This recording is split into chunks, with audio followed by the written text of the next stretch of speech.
Officially started. We are joined again today by Dr. Christopher Tomaszewski, who is the Assistant Professor of Philosophy at Belmont Abbey College and who has been a guest on the show a number of times to talk about classical theism, divine simplicity, and related research. But Dr. Christopher Tomaszewski, welcome back to the Classical Theism Podcast. Hi, John. Thanks for having me back. No, we're excited to have you back on. This is going to be one of our live Q&A episodes. So I'll be doing a short interview with you, and then I'll be turning it over to some listener questions. They prepared some very interesting questions. But a lot of people, Christopher, have asked about this book that you're writing. So I kind of wanted to start there. You're currently writing a book on the doctrine of divine simplicity. If you could tell us a little bit more about what is this book that you're writing about, and also maybe define for us the doctrine of divine simplicity as you conceive of it there. Sure. Yeah. So I am writing a book in the Cambridge Elements series. So this, for those of your listeners who might not be familiar with it, this is akin to Oxford's very short introduction series. And it's meant to be essentially that. This is going to end up being somewhere around 25 to 30,000 words, and is meant to be just a relatively brief, moderately opinionated introduction to a topic. In this case, I'm writing on divine simplicity, the doctrine of divine simplicity. And as it's coming together right now, entering into the home stretch here, it looks like it's going to end up having 6 chapters. One in which I address the history and content of the doctrine.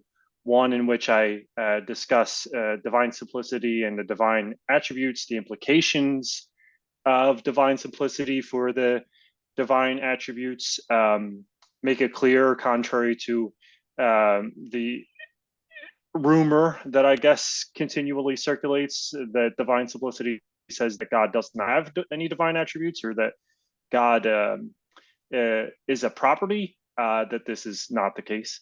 A chapter on the ever popular divine simplicity and modal collapse interaction, that will probably be one of the biggest, maybe the biggest chapter in the book, because that continues to be popular, and that's how I got into researching on divine simplicity myself. One on divine simplicity and the incarnation, which will probably just have a couple sentences saying, go read Tim Paul. For those of your listeners who are not aware, Tim Paul has done a lot of work on the incarnation and has explained along the way how he sees divine simplicity being consistent with the incarnation as well. A chapter on divine simplicity and the Trinity, the contents of which I actually was in part presenting at Toccoa Falls College down in Georgia this past weekend. And finally, a chapter on divine simplicity and ultimate explanation that we'll be talking about today. In part, I have that in there because I want people to understand at least how I see divine simplicity being ultimately motivated from a theoretical standpoint of like revealed theology and spirituality aside. Why do we want divine simplicity as a theoretical posit in our most fundamental metaphysics? And we'll obviously, we'll talk more about that in just a few moments. Okay, so you also asked me to recapitulate the doctrine of divine simplicity. Well, few people do it better than St. Thomas Aquinas, so I'll let him speak. Right? Quote, for there is neither composition of quantitative or material parts in God, since he is not a body, nor composition of matter and form, nor does his nature differ from his suppositum or substance, nor his essence from his existence, nor is there in him composition of genus and difference, nor of subject and accident. Therefore, it is clear that God is no wise composite, but is altogether simple, end quote. That's from the Summa Theologiae, Prima Pars, question 3, article 7, the Respondeo. So the doctrine of divine simplicity, if there are any people listening to this, I guess, episode who are utterly new to the doctrine, right, is not a doctrine saying that God is easy to understand or anything like that, but that he's, as St. Thomas tells us here, in no way composite, right? He's not a composite of quantitative or material parts, of matter and form, of essence and existence, or in general, as St. Thomas sees it, certainly not of act and potency in any way at all. And because St. Thomas and the rest of the scholastics see act and potency as a kind of composition in subjects, this also means that, for example, right, he's not a composite of things like subject and accident, even though we're not accustomed to thinking of the relationship between subjects and accidents as one of composition between what God fundamentally is and the kind of accidental modifications that we might predicate of his substance. Or if we like a more contemporary explanation, Bill Valachella's 2015 Stanford Encyclopedia of Philosophy article tells us that besides, quote, besides lacking spatial and temporal parts, God is free of matter form composition, potency act composition, and existence essence composition. There is also no real distinction between God as a subject of his attributes and attributes. God is thus, in a sense, requiring clarification identical to each of his attributes, which implies that each attribute is identical to every other one, end quote. I guess it's worth just saying very briefly here a little bit about what the doctrine of divine simplicity is not. And we can go into this further if you're so inclined, but it is not, as Plantinga attempted to claim in the 80s, a doctrine implying that God is a property. I don't think anybody in professional philosophy takes that objection seriously anymore. And it's also not a doctrine saying that God does not have any attributes or does not have properties in any sense whatsoever. Now, we do have to be clear about the sense in which we attribute properties to God, and that's part of the reason I like the word attribute better than property. Property carries a little bit too much baggage from contemporary analytic metaphysics, I think. But yeah, so that's a very brief, rough and ready introduction to the doctrine of divine simplicity.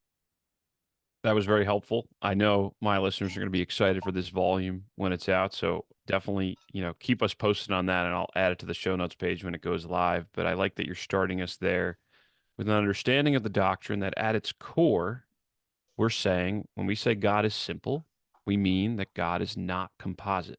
And then Aquinas goes through all the different ways that things could be composite and says we don't predicate any of these compositions of God, which is different. And I think that's what you're alluding to there. It doesn't commit us to the claim that we can make no distinctions about God, or even that, any distinctions can be made in our God talk, but rather within God, there will be no such distinctions that entail composition. And I think that's important to get on the table for some worries that might come up later. There's some folks that might want to ask about the Trinity or some other things, like you said, about attributes. But I don't want to derail us there too much. Go ahead. Real quick comment, and then I want to get to the ultimate explanation stuff. Go ahead. Yeah, let me just hasten to add here that at least in St. Thomas Aquinas's formulation of the doctrine, and I don't think there's much daylight here between Aquinas and the other medieval scholastics, at least the Christians.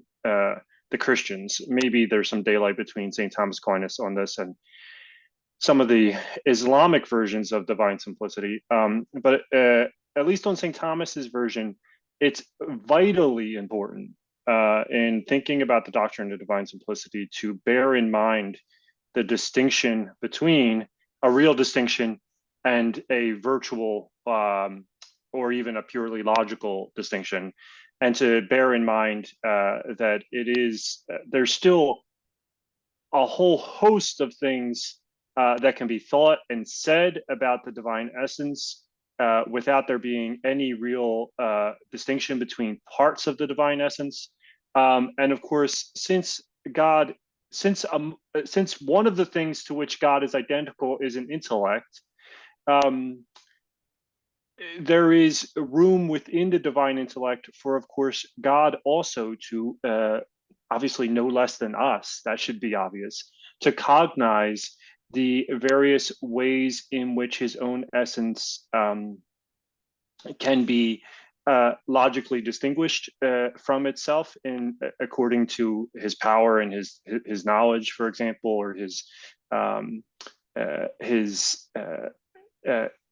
incorporeality from his love and so forth, and also for him to cognize all the infinite ways in which his essence is finitely inimitable, which of course is important to our doctrine of creation. So let's get to this big question of divine simplicity and reality having an ultimate explanation, because you were telling me you think these ideas are connected, in our fundamental framework and our fundamental worldview. There is an important relationship between the doctrine of divine simplicity and ultimate explanations of reality.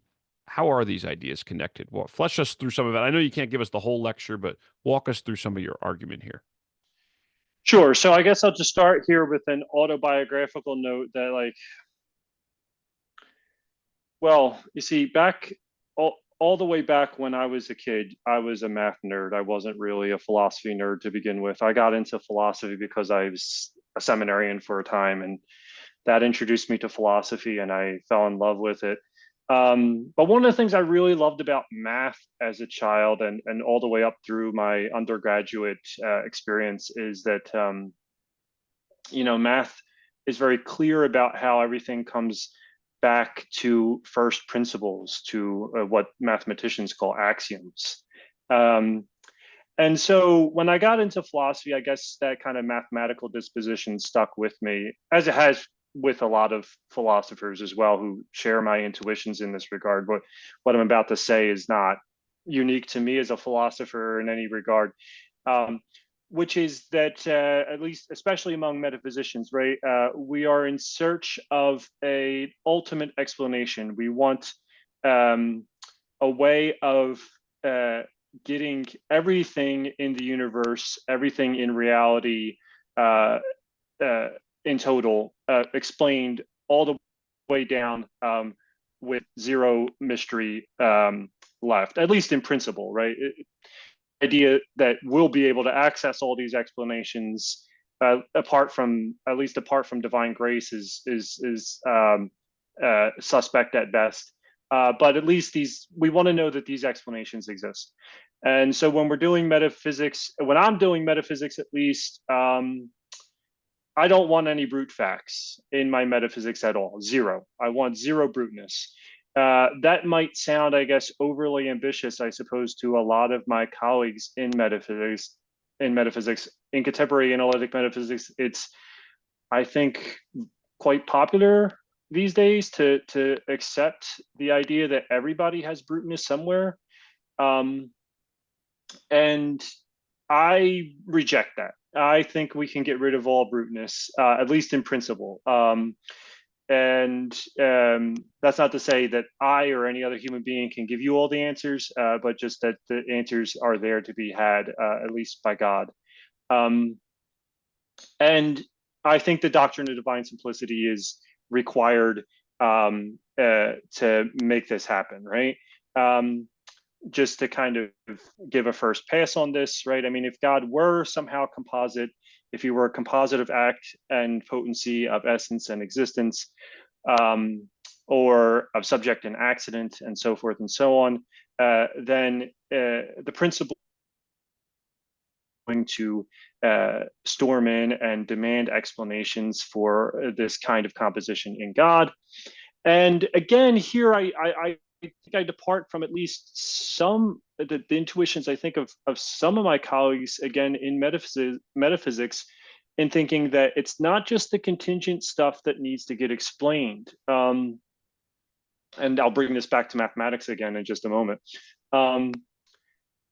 It's popular, I think, amongst some amongst contemporary analytic metaphysicians to say that if something's necessary, then its necessity is the explanation for why that state of affairs is the way that it is.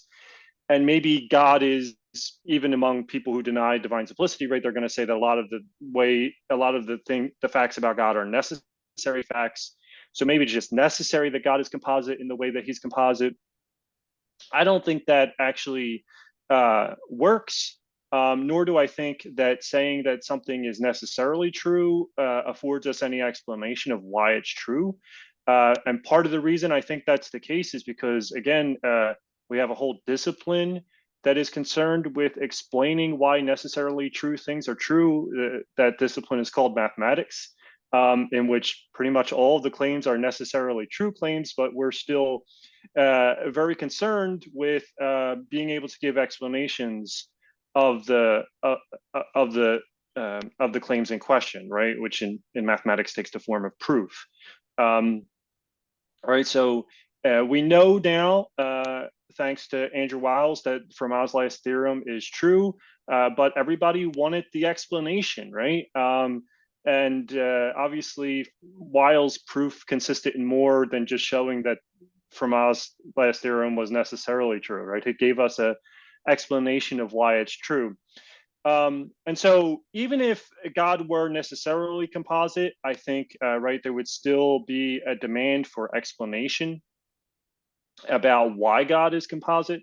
And I don't think that that explanation can ultimately be given in terms of anything which is also composite without leading up on a regress that we obviously would not want to have.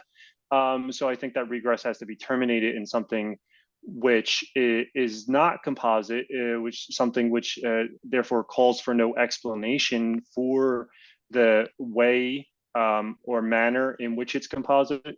And then whatever that explanation ends up being, whatever the entity ends up being that affords us that explanation, that seems like that's really our God, right? And there's maybe some good reasons for thinking that entity would have to be purely actual and so forth. So is it enough to say that you've arrived at a being whose essence is its existence? Is that enough to explain, ultimate reality and ultimate explanation, and answer the question why there is anything rather than nothing? Is it just enough to say, well, we've arrived at a being whose essence is existence? Yeah, I think that's right. I think if you can get rid of the essence existence composition, you get ultimate explanation. And part of the reason that explanation ends up being ultimate is because in getting rid of the essence existence composition, you get rid of all the other composition too, right? So there's and this is part of the the argument I still want to work out, is explaining why an entity in which essence and existence are not distinct, neither could subject and accident or form and matter or anything like that be distinct either, right? There's something key about essence existence composition. In a sense, it's the most fundamental kind of composition we can have metaphysically in an entity, such that if an entity is not composite in that way, it can't be composite in any way. I think this is also, and this is kind of going, on a completely wild tangent here, also important to understanding how we can get the first way to actually work, right? The first way, as I read it currently, is plagued by worries about unity, about proving that the first mover proved by the existence of which is proved by the first way is in fact unique, right? And I think if we can explain why an entity in which essence and existence are not composite would have to be an altogether simple entity, then we are much of we're then we can use that to go quite a distance in explaining why such an entity would be absolutely simple.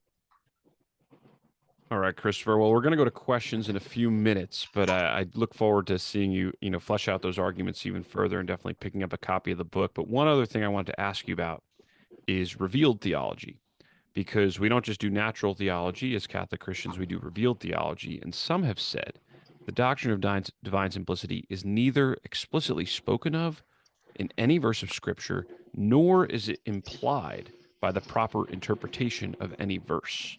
So, should Christians be worried about this? And as a more general question, how does divine simplicity relate to revealed theology?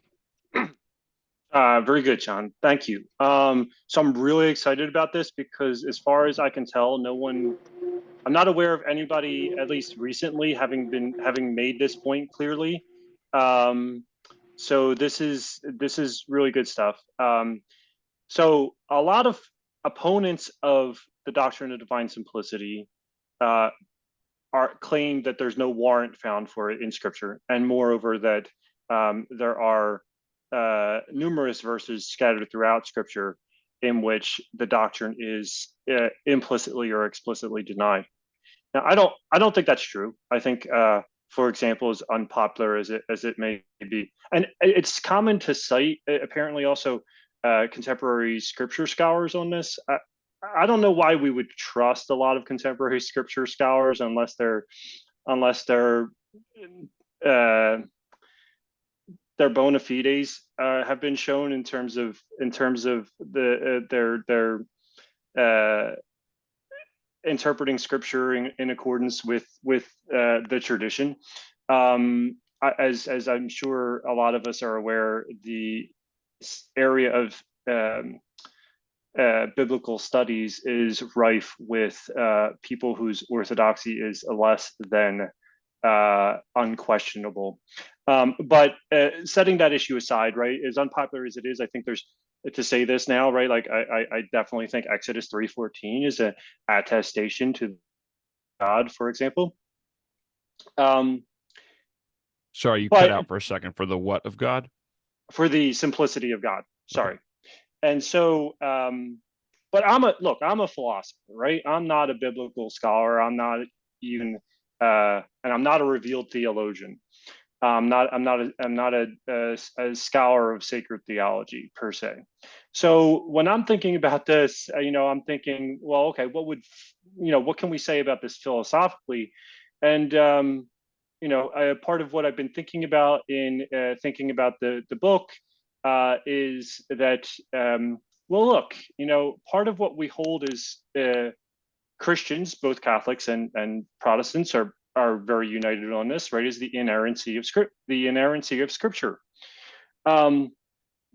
That's the only reason, after all, you would believe in the first place anything that Scripture tells us about God, including about whether He's simple or not, right?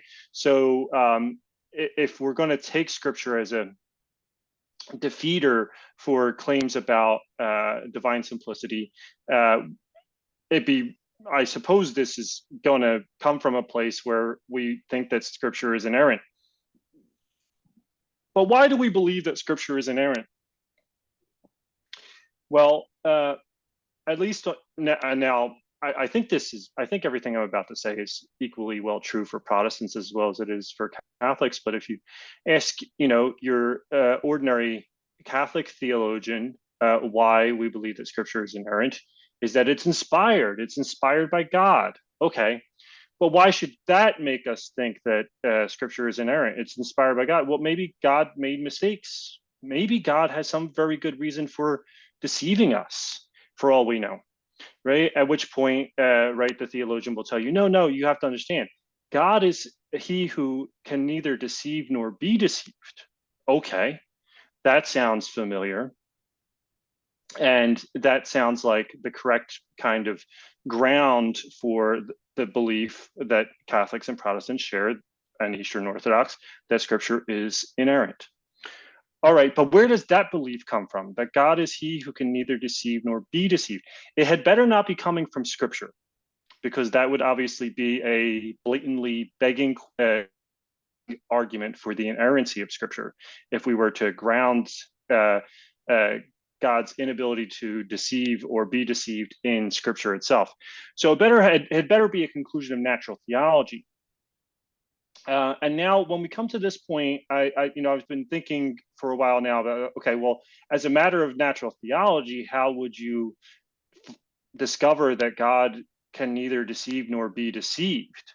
It doesn't seem like that conclusion very obviously flows from any of the other divine attributes which we think we can deduce about God, nor from perfect being theology, right? Even though God is omnibenevolent and perfect and so forth, it may be, so that might rule out, for example, it might rule out that God can be deceived, right? Because he's perfect, so God can't be deceived. But what about God perhaps deceiving us? How do we rule that out?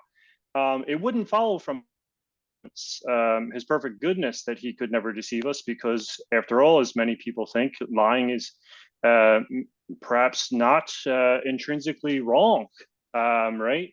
And a lot of Protestants, I think, a lot of the Christians subscribe to this. A number of Catholics do. I think they're wrong to think this. I think their view is condemned by the magisterium, but nevertheless, some Catholics do defend the view that lying is not intrinsically wrong. Maybe God has some really good reasons that maybe we can't know, grounded in for reasons concerning skeptical theism, right? That we couldn't even know why God might be deceiving us in the Scriptures, right? So how are we going to defend this view that God cannot deceive us? I think you have to be able to say that God is truth itself, that God is metaphysically incapable of deceiving anybody. And what would it take to say that God is truth itself? I think, well, maybe there's more than one way to get to the claim that God is truth itself.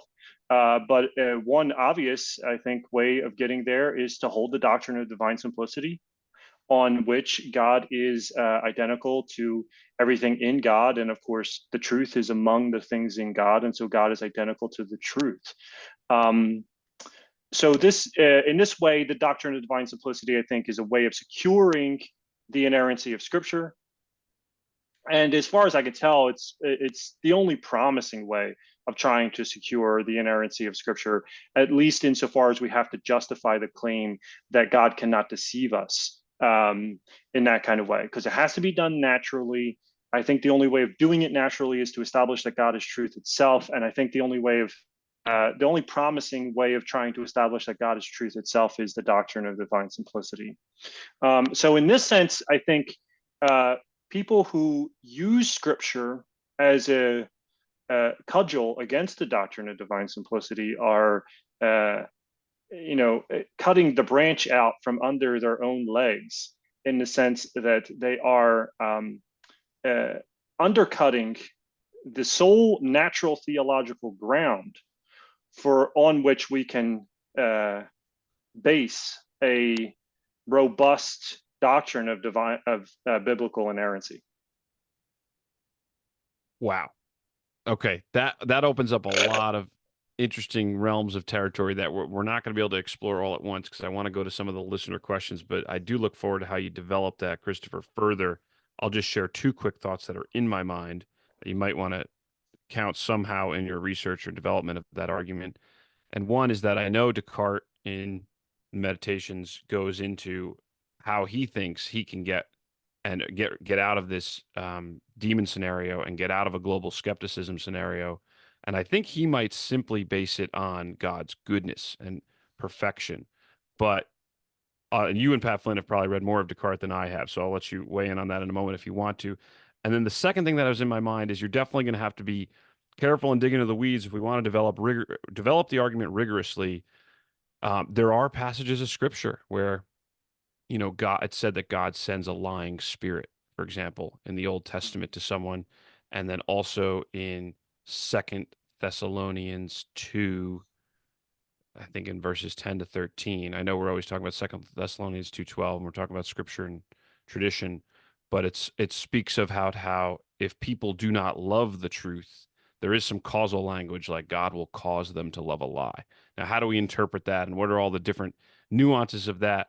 Those are, interesting test cases for how those might play into objections to some of the premises, but that doesn't mean they can't be answered and answered very well. And perhaps you're onto something, that grounding God's revelation in the fact that he is truth itself might help us in articulating a robust doctrine of inspiration and inerrancy, and also might undercut objections to divine simplicity from biblical inerrancy. So those are just a couple of quick thoughts I wanted to share. Christopher, do you want to follow up on any of that? Because then I'm going to turn the mic over to Pat Flynn, who's got another big question to take us to. Sure. Just very quickly, I mean, this will probably come to no one as a surprise that I think Descartes' arguments in the Meditations are lacking. Yes, God is perfect. Yes, God is and God is perfectly good, and I is enough to get you the first half of the claim that I think you need, right? That God cannot be deceived.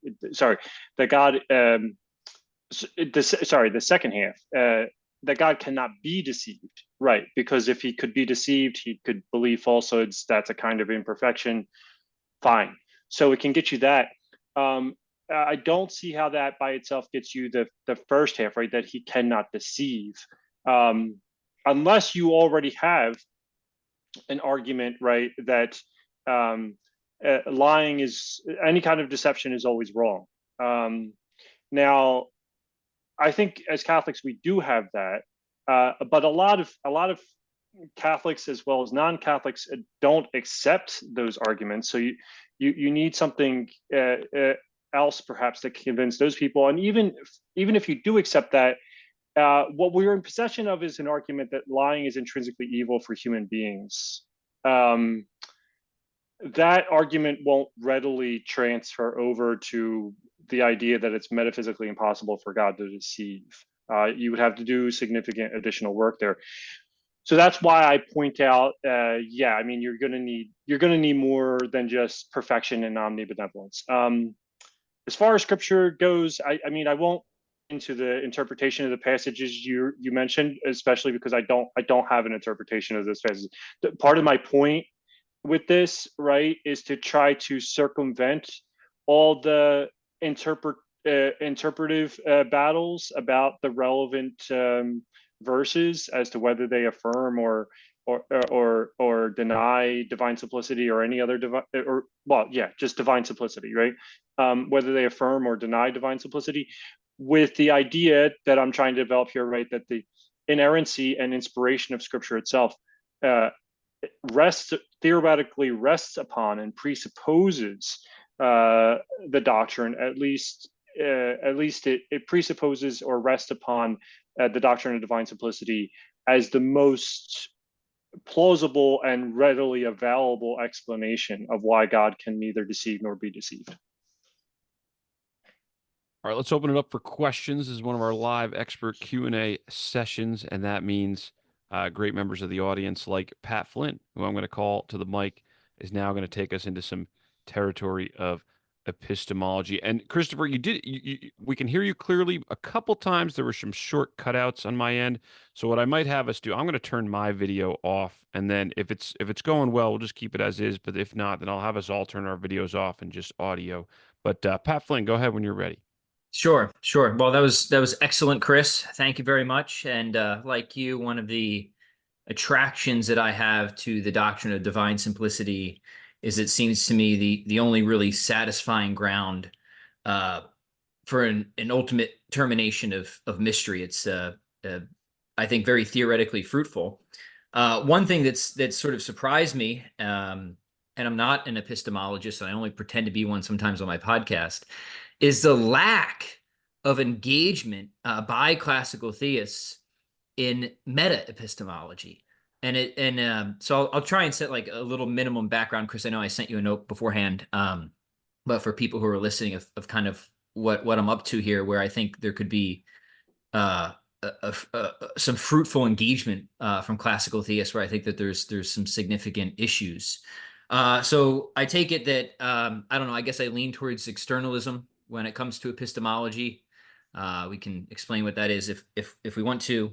But if people are familiar with sort of Plantinga's account and stuff like that, or Tyler McNabb for Catholics, right? But what you find in the literature, especially when you're dealing, it's funny that Descartes was brought up in these skeptical scenarios. What you find with in the literature is that there seems to be an issue of how to ultimately ground these externalist accounts in a principled way, where you don't wind up in just a circularity issue, a meta circularity issue, right? And what you'll find among certain theists who are not classical theists, like Plantinga and Alston, is they will just sort of bite the bullet on this circularity issue. So if people aren't familiar, they'll say like even God is sort of caught up in the circle of his own ideas, that even God just has to assume that his source of knowledge is reliable, right? And that's straight, and they'll argue or they'll claim that it's non-vicious. Like Michael Bergman will say this: these circularity issues, even for us, kind of depending on your mood, Bergman's interesting, they're non-vicious, and leave it at that. And that strikes me as seriously problematic for many reasons. One, it would seem to make God somehow less than perfect, right? Could God really not know with absolute certainty that, I don't know, that he's not in a skeptical scenario? That seems wild to me, right? That can't be the case. That just can't be the case if we're talking about God. It also seems like it sort of leaves at best an externalist account of knowledge on extremely shaky ground, that it's not well grounded or well founded. It's sort of just kicking the can down the road, so to speak. So that's sort of preamble. But my question here is something I've been thinking about for a while and just trying to prod other people to actually engage with, is what can the classical theists say about these issues? What is it about the God of classical theism that God either has or lacks that might allow us to say that this whole issue is fundamentally misguided when we try and apply it to God? And how might classical theism, in a way that the classical theist says that God can be the only possible ground of the contingent order, how could the meta-epistemologists argue in a structural way that God is the only possible ground of the order of knowing? To me, there seems like an opportunity there. I have not seen it explored. I'd be curious your thoughts on all that, Chris. Okay, thank you, Pat.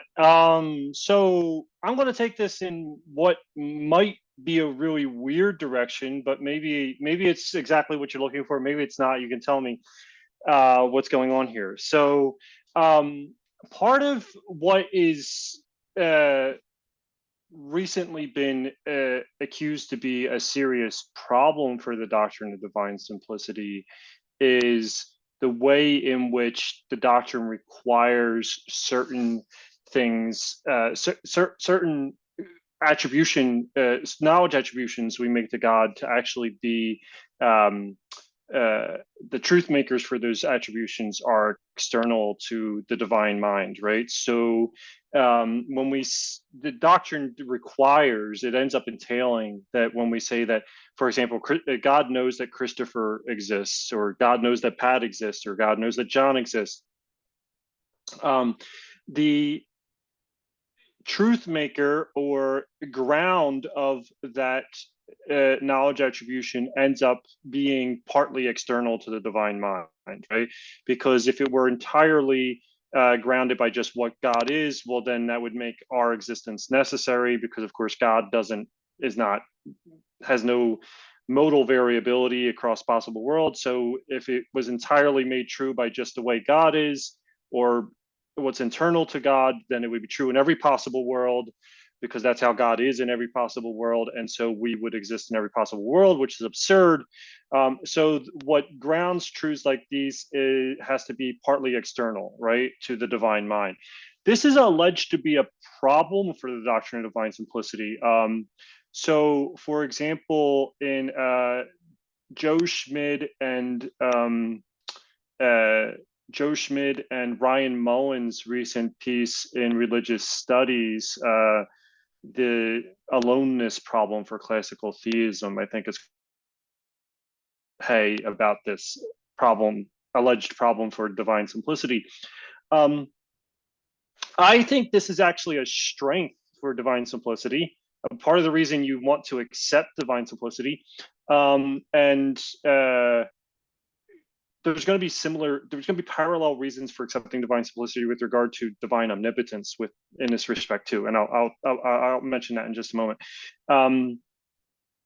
And the reason why I think it's a strength is precisely because it captures correctly what we mean when we say that God is omniscient, what we mean when we say that necessarily God knows everything.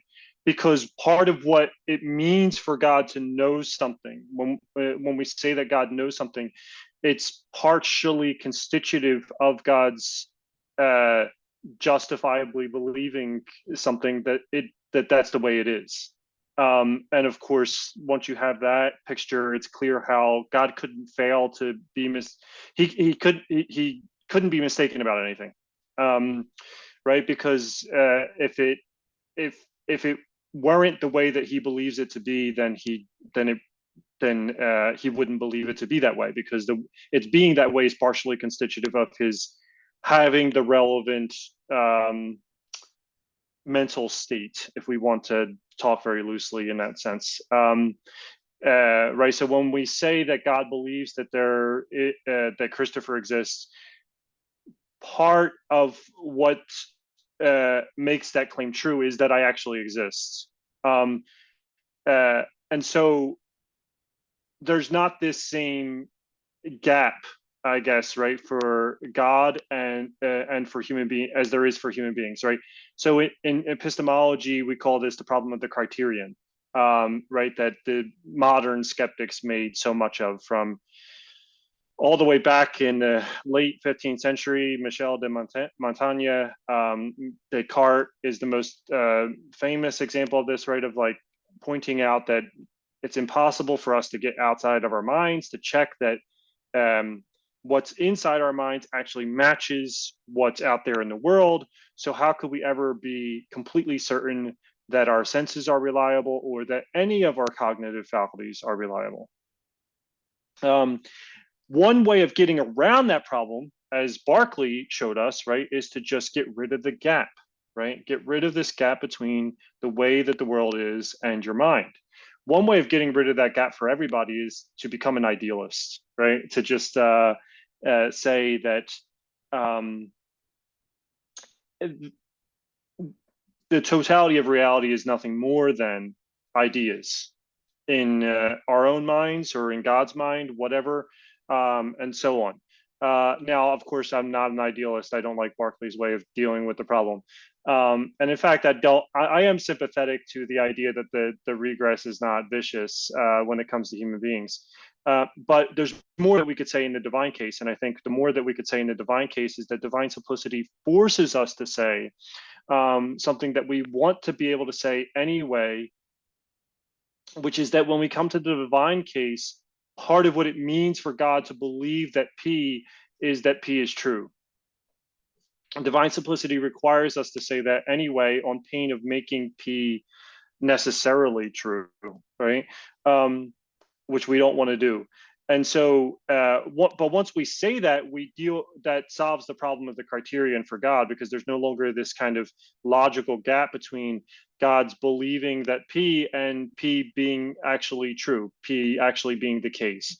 I don't know if that's, now there's, I guess, potentially another way of coming at the same issue in talking about how there's no real distinction between God and his own knowledge, or God and his own intellect, which is another way of getting rid of a different kind of gap. But I don't think that's the kind of gap that we're concerned about from an epistemology perspective.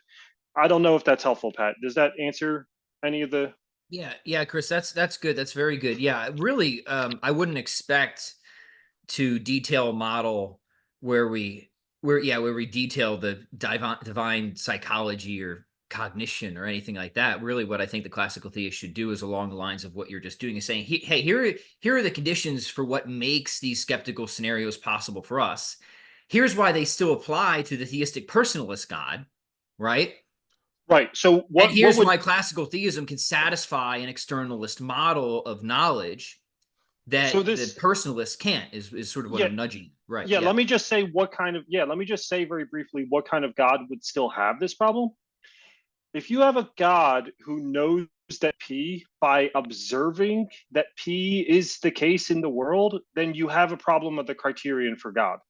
And if you like the skeptical arguments of the early moderns with respect to the problem of the criterion, and you also have a kind of you have a neoclassical or theistic personalist God who knows that P by observing that P in the world, then in other words, by being in passion to the world, observing it, then it seems like, yeah, God has a problem with the criterion as much as we do.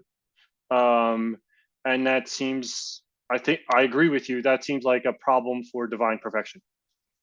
All right, Pat Flynn, I Yeah, know cool. you could go for. You Oh, should go like ahead. wink at Yeah, that go in ahead. your upcoming book or something in a footnote, Chris. Yeah.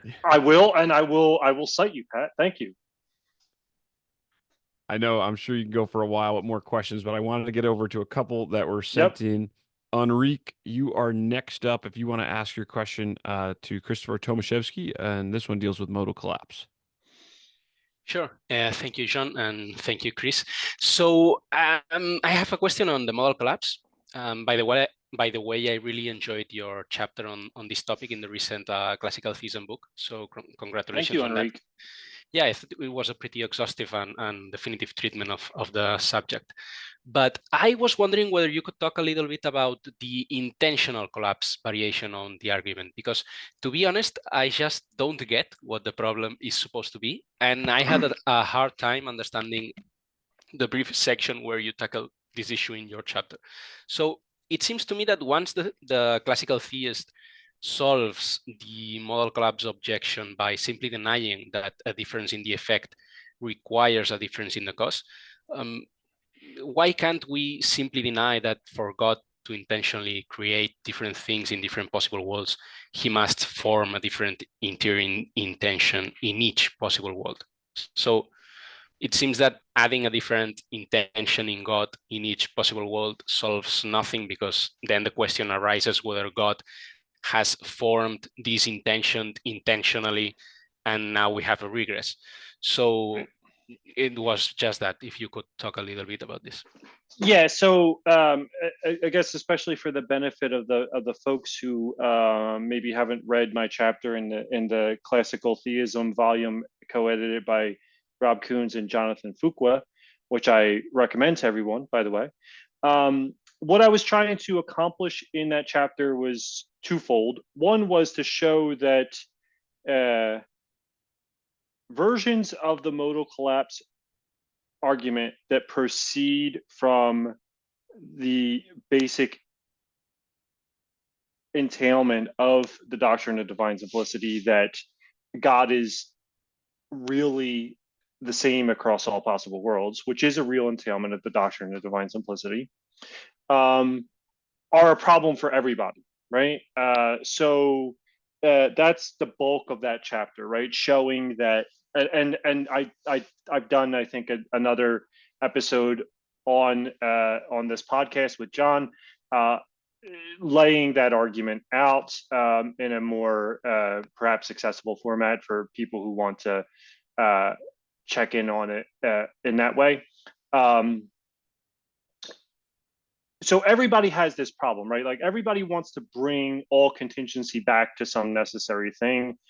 And whether you think that necessary thing is the divine essence, as neoclassical or theistic personalists, neoclassical theist or theistic personalists will want to do, or whether you think that the necessary completely invariant thing across all possible worlds is the totality of God, as classical theists do, it doesn't make a difference, right? I mean, at the end of the day, everybody's trying to get the contingent from the necessary, and as long as you're trying to do that, you're going to have worries about this kind of modal collapse.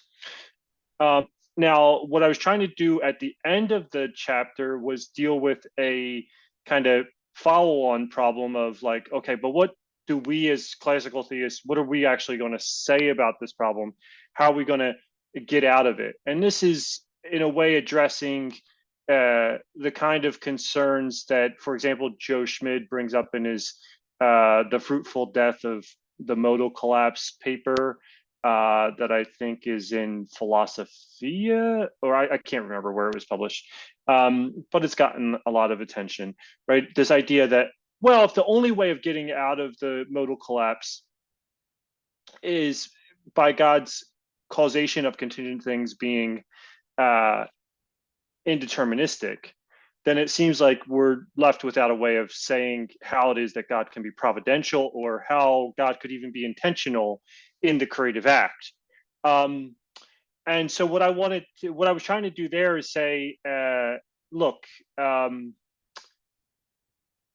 what the doctrine of divine simplicity requires to be completely invariant across all possible worlds is how God really is, right? Not how God logically is, or what kinds of concepts God is employing, what kind of ideas God is employing. And this idea actually isn't original with me. Michael the Dominican Father Michael Dodds has a book called the Unchanging God of Love, I believe it's called, and in there he has a subsection of a chapter entitled the motion of the motionless God, I believe it's called, in which he details how there is a kind of motion in God, not a real motion, but intentional motion, logical motion, if you want to call it that, if you will, right? Which is completely innocuous in the sense that it involves no real change or mutability in God, no real composition in God, anything like that. But nevertheless, right, if as I said at the top of the episode, we are careful to distinguish between the real order and the intentional order, the logical order, then we can see that there's more room in the intentional or logical order than there is in the real order, so to speak, such that God can be motionless, invariant, completely simple, etc., in the real order, and yet still vary in the intentional order, in a way that perhaps affords God enough room, so to speak, to have different creative intentions in different possible worlds, thus accounting for different creatures in all those different possible worlds. And maybe that solves the problem. I haven't quite convinced myself 100% that solves the problem. If it doesn't, it's worth noting that if it doesn't, then that's not a problem for classical theism. It just, at the worst case scenario, it just puts classical theism back into the same boat with neoclassical theism or theistic personalism, because they have the same problem as well. And as far as I can tell, they're not even aware that they have this problem, and they're not even trying to address this problem. So at least in that regard, theoretically, we're still well ahead in the race to solve the problem with our theory before they can solve the same problem with theirs, because we're at least aware of it, and I for one am working on it. And worst case scenario, like I said, we're all in the same boat. Best case scenario, the kind of explanation I just laid out actually works, in which case then we can actually have an explanation of how we get different possible worlds efficiently caused by a perfectly simple cross-world invariant God.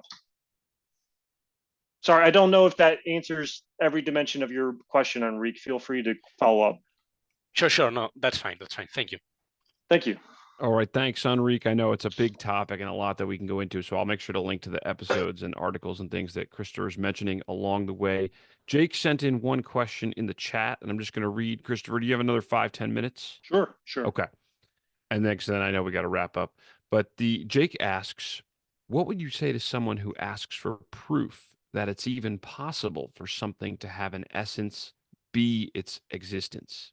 Nothing like this is in our direct experience. Yes, a simple God does offer a solution to various regresses, for example, but what is our independent proof that this solution is a valid solution, asks Jake Busher. What do you say? Good. All right. So let me just start off by saying, look, I mean, metaphysicians are in the business of attempting to give proofs of things that can't be empirically verified, right? That's what metaphysics is all about. Otherwise, we would all just do natural science and call it a day, right? So, we want to be able to give proof, or at least convincing, plausible arguments for all sorts of claims that we are not able to have any experience of or empirically verify. So with respect to something whose essence is its own existence, right? I mean, I would just point here to Aquinas's own argument for the existence of such an entity in the De Ente et Essentia, which is his extremely famous short. You could sit down and read this in like 2 hours if you really wanted to, and you were up on all the scholastic lingo. Argument for the existence of God. That Gavin Kerr, I'll note, has very beautifully extended into a full book-length treatment called Aquinas's Way to God. I recommend that to Jake for his reading. I think Gavin makes it very accessible and easy to follow. So, I mean, Jake had said, well, what about a proof of the possibility of such an entity?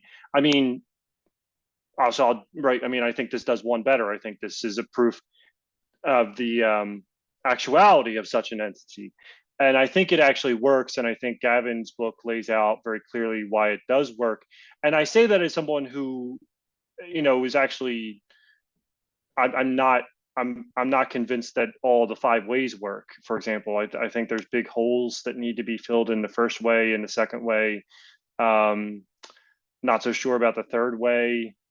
I really like the fourth and the fifth way. But if you ask me, what's the number one most convincing proof of the existence of God? Certainly from Aquinas, probably overall, I would point to the De Ente et Essentia argument. It does require some background in, the scholastic lingo.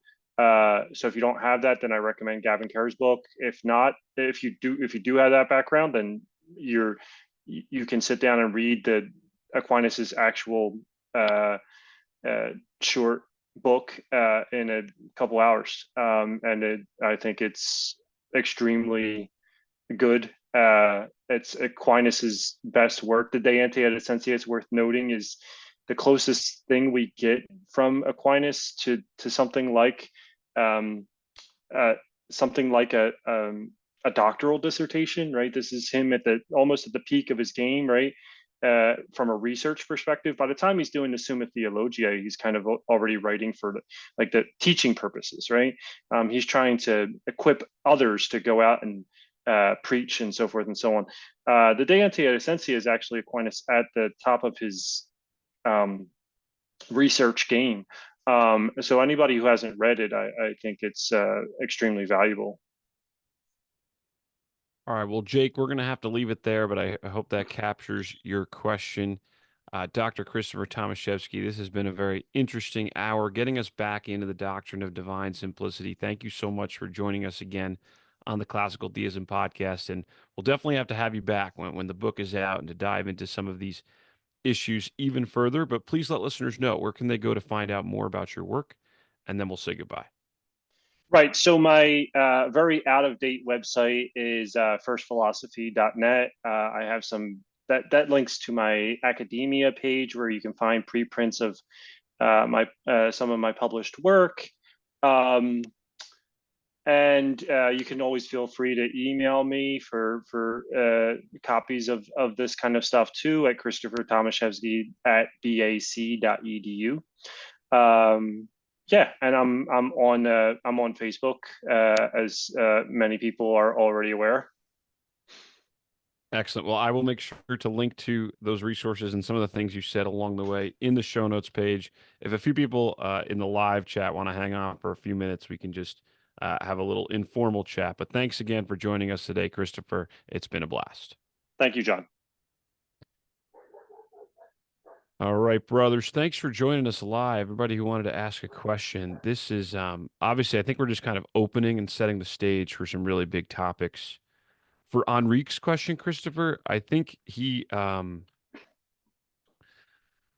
was getting at something that Bruce deals with in a blog post that Pat and I have talked about, where he was actually wondering if you ask, like, okay, in forming an interior intention, call it intention number one to make creation number one, whereas in world two, God forms interior intention number two to make creation number two. That's the model that he's wondering about, that neoclassical theists say they can do and we can't do, because our God is not doing intention forming in the same manner, or at least the mode that they're imagining. But Enrique says he doesn't really think that this is much of a problem, because if we can ask the question, well, does the intention that he formed in world one to create creation one, did he form that intention intentionally? And if the answer is no, he didn't, well, then they're kind of in the same boat. Whereas if the answer is yes, he did, well, then we can ask further about that intention, or the intention to form that intention. So it seems like just positing a kind of imagined model of God where he's got this mind and he's doing intention forming inside of there, kind of like we do, doesn't solve the issue. So that's what I think Enrique was getting at, and I'll let Pat and Chris chime in. If I may. The other, and Enrique, you can clarify that further. No, that was very helpful. So what I'm thinking is that in the end, everybody needs to think that intentional action is somewhat direct and basic. Right. So why can't the classical theists simply say, hey, God intentionally creates this world in a basic and direct way? So well said. There's no problem. Right. Yes, correct. Right. Yeah. So that's precisely what I'm getting at in the chapter by saying we're all in the same boat. But whether it's intention or however you want to construe it, right? My point for most of that chapter in the Classical Theism volume is that everybody has to have a story at some level about how the contingent emerges as a direct effect of the necessary.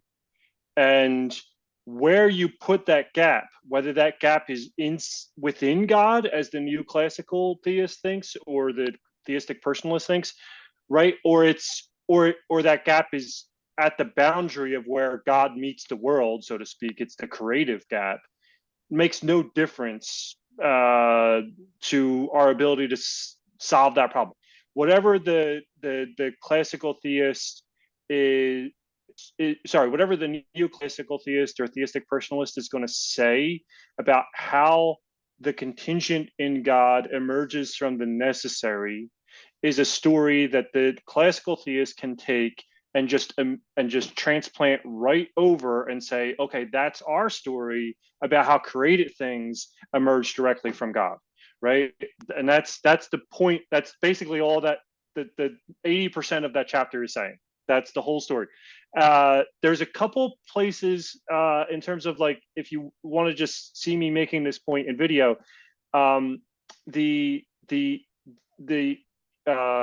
former classical theist, the YouTube with Stephen Nemish. Yeah, we'll link to that. I know what you're talking about. And there's a graphic. Another guy's made a graphic and put that on Facebook. Right, with Stephen Nemish, I have like an hour-long video. It's the only video I've ever posted on YouTube of me and Stephen Nemish talking about this issue. Unfortunately, Stephen Nemish has now passed from the realms of classical theism, but it's a really good discussion from when he was a classical theist, of us both making this point. There was also a video on Capturing Christianity. Capturing Christianity had an interview with Ryan Mullins and William Lane Craig back in, when was this? I'm looking at the video right now. That was probably 2021, because we did a whole response to that. Yeah, 2021. Okay. So there was an opportunity to like ask questions in there, and I got this exact question in. For those, if you want to go look it up, it's like it hits at like the 48-minute mark. where it's a live Q&A. I had to spend $20 to put my question at the top of the queue. But it was $20 well spent, where I had to boil it down too, because YouTube wouldn't let me type a lot, right? The way I put it to Craig and Mullins was, what explains the contingencies in God? What, for example, explains the intention in God to create this universe? If that explanation is from a necessary part of God, then modal collapse, ? If no explanation, then brute facts, ? And that's making the exact same point as well. Mullins, who was the only one who I think responded to that question from me, I think Craig he didn't respond to this. Mullins just went in for, God just has intentions, and that's the bottom of the explanatory bucket, so to speak. And I'm not happy necessarily. I don't think I'm happy with that explanation, but whether you're happy with that explanation or not is neither here nor there. The point is, the classical theist can obviously just say the same thing, right? Like, what explains how God has different intentions that result in different contingent effects in different possible worlds, despite being really the same across all possible worlds? Nothing explained. It just, that's the way intentions work. That seemed to be the essence of Mullins' explanation of how that's happening within God on a new neoclassical doctrine. Yeah. Enrique, is that helpful? And then I know, Pat, you're dying to say something too. Yeah. Completely helpful. Thank you. I also have some questions, if possible. Yeah, no, All I right. was just gonna really say what Heinrich said. So yeah, skip over me. Yep. Go ahead, Jordan. Maybe just ask one of them, because I have to go in about 5 minutes. Well, shoot. Or if there's two, guess- go ahead. Well, they relate. So, okay, so basically, A, what's wrong with just accepting the modal collapse? And B, why not think that God just created all feasible or all possible worlds that he deemed sufficiently good, and that's the final explanation for all actual worlds? Why not accept the modal collapse? I have two answers to that, I guess. One is, it just seems obviously true that some things in the world are contingent. It just seems obviously true that some things are contingent, that I'm not a necessary entity, for example, that you're not a necessary entity, that things that I see go out of existence are not necessary entities, and so forth, right? I mean, it just seems pretty close to intuitional bedrock that not everything in the world is necessary, as the modal collapse would have us believe. That's the philosophical reason. Dogmatically, the Vatican Council, First Vatican Council, condemned as heretical the claim that God creates necessarily. So in a Catholic context, if we're Catholic, then the other reason for not accepting a modal collapse is that it's heretical. What if, could we say that it's not necessary, but that God would do it if he could? And he would can, so he does? Would do what? Create the worlds that he wants to create. Like, for instance, is it necessary that I give my daughter? I would say it's not necessary. It's contingent. I still will do it because of our relationship and so forth. Right. So part of what Vatican I defines is that he creates free from both external compulsion and inner necessity, right? So even if we say, well, the only reason a modal collapse obtains is because it's just in God's character to create this kind of world, and he couldn't have done otherwise, even though he's not externally compelled to, it's just something internal to him. That would still contradict the Vatican I definition, and it's still philosophically problematic insofar as it seems obvious that things in the world around us are contingent. And it's worth also noting that we lose a whole swath of the existence of God in the first place if we accept the modal collapse. All the arguments from contingency go out the window. Maybe not just possibly not just the arguments that wear contingency on their sleeve, so to speak, but maybe arguments like the de ante argument that rides on the distinction between essence and existence might go as well if we accept the modal collapse, because there's a lot of the arguments for the existence of God rely upon the contingency of things in the world, either directly or indirectly. So one of the things we're doing is we're kind of cutting I guess we're cutting the nose off of our own theist faces in spite of ourselves, so to speak, by accepting a modal collapse, because we end up losing a broad swath of the arguments that we used to establish God's existence in the first place by accepting this. With respect to the multiverse kind of thing, if we say that God creates more than one possible world, I don't think that ultimately makes any difference, right? I mean, the problem is that whatever God creates, whether it's one world or many worlds, the problem comes in when we get to the part where we say that every part of the world or every part of the multiverse ends up being absolutely necessary, which for the reasons I've pointed out is philosophically, I think, incoherent, theistically inconvenient at best, and also, if in a Catholic context, heretical. Jordan, we might have to leave it there, but I I have think more to say, but you could hold that God could freely make everything. That would be a possible I'm not contention. saying there's an external or internal necessity.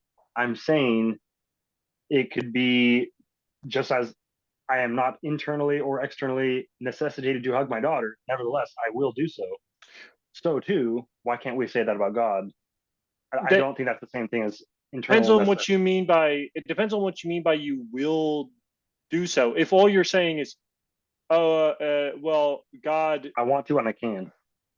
Right. Yeah. So you could say that about God. It's that's right. Yeah. Obviously it's true of God.